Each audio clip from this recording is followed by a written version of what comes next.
Tax కడుతుంటాం కదా, మన tax money ఎక్కువగా దేనికి యూజ్ చేస్తుంటారు? రీసెంట్గా వచ్చిన లెక్కల ప్రకారం టాప్ 5 లిస్ట్లో ఏమున్నాయో తెలుసుకుందామా? Number 5 ration. జస్ట్ ఫుడ్కి మాత్రమే 2,13,000 కోట్లు ఖర్చు పెట్టారంట. Number 4 railways. కొత్త రైలు వేయడానికి రైలు పట్టాలకి 2,50,000 కోట్లు ఖర్చు పెట్టారంట. Number 3 roads. రోడ్లు వేయడానికి 2,70,000 కోట్లు ఖర్చు పెట్టారంట. And number 2 defence.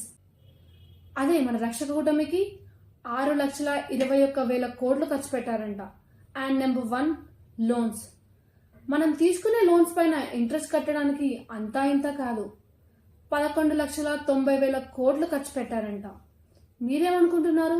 మన ఇండియన్ గవర్నమెంట్ మన దగ్గర తీసుకునే ట్యాక్స్ మనీ ఎక్కువగా దేనికి వాడాలనుకుంటున్నారో కమెంట్ బాక్స్ లో పిన్ చేయండి. ఈ వీడియో నచ్చితే లైక్ చేయండి. మరిన్ని ఇలాంటి వీడియోస్ కోసం సబ్స్క్రైబ్ చేయండి.